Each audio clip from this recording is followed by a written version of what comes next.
Est la chanson que j'ai le plus chantée dans ma vie.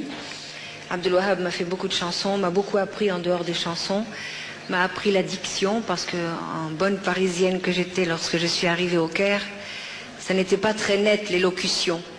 Et il m'a beaucoup appris. Il m'a appris aussi beaucoup du Coran. Et ça enrichit. Vous savez, le Coran enrichit la langue arabe, enrichit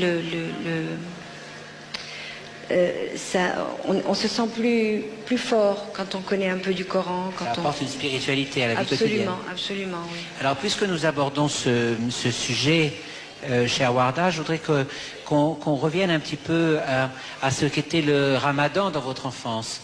Comment viviez-vous le Ramadan, petite fille, à Paris, dans le quartier Saint-Séverin? Comment ça se passait? J'aimais beaucoup l'ambiance qu'il y avait dans notre famille parce que d'abord on se retrouvait pour les repas tous les soirs et naturellement mon père invitait beaucoup d'amis, de musulmans.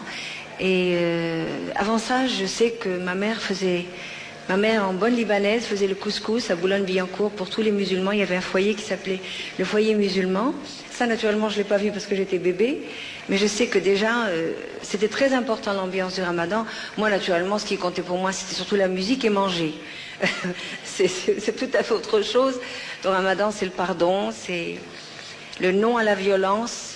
Je sais que vous tenez beaucoup à cette pratique-là du Ramadan, qui est la pratique tolérante, la pratique véritable en fait. Oui.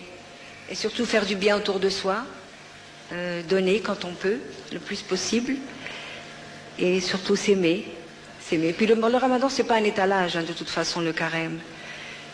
On le fait ou on le fait pas, c'est pour soi-même, c'est entre soi-même et Dieu, et il faut de la tolérance, de toute façon.